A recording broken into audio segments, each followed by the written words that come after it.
Mən Zavod Tahir. Belə deyim də, 2018-dən mən bu ünvanda yaşayıram, bu mənzildə yaşayıram. Bizim evimiz yandı. Biz qardaşımla məcbur, yəni burada köçüb qalası olduq. İndi bizi belə deyim də, 2018-dən mən burada yaşayıram qardaşımla. Qardaşım da ailəli adamdır. Biz dünən mənim gəldilər icradan, nümayəndəliklər. Gəldilər, dedilər ki, bəs burada qanunsuz tikilidə yaşayırsınız, bir dənə bölmədə izahat yazın, gəlin.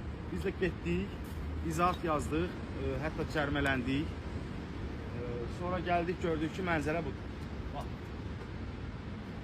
evimiz yerindən yehsan olunub. Yəni, mən başa düşürəm, yəni,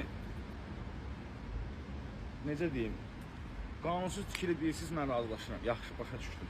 Axı, mənim illərlə əziyyət çəkib, qəpik-qəpik yığıb, qazandığım şeylər, axı, bu daşın altında qalmamalıydı. Bir dənə gəlin, baxın, hər şeyim qalıb daşın altında. Bax, bunlar mənim aldığım instrumentlərimdir, məsələn, qəliblərimdir. Mən özüm ayaqqabı ustasıyam. Vallahi billahi Allah şahiddir ki, mən yəni boş adam deyiləm də. Mənim indiyə qədər 8 dənə usta yetişdirmişəm bu ölkəyə. Yəni mən bu vəziyyətə düşəsi oğlan deyildim də. Yəni heç olmasa mənə bir xəbərdarlıq eləyərdiniz ki, ay Tahir, biz sökəcəyik. Qardaş, sən gəl götür hər şeyini.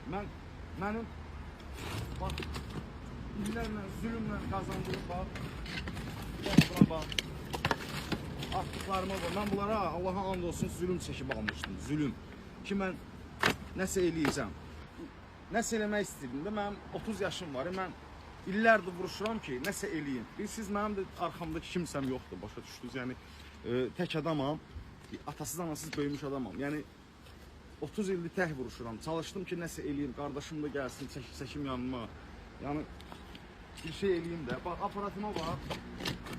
Allaha and olsun boğuluram, yəni danışa bilmirəm. Buna baxın, aparatıma vəziyyətlə baxın. Bunu bir dənə nə olardı, xəbər eləyərdiniz, deyərdiniz ki, Tahir, ay qardaş, gəl, bax, sənin evinə sökülük, gəl bir həftəyə, nə bilim, 3 günə, gəl, nə bilim, hansısa bir get kirəyə köz, gəl, nəsə bir şeylərlə, gedirsən, axşam gəlirsən, riski sökürsən, gedirsən, elə olmur axı, bəs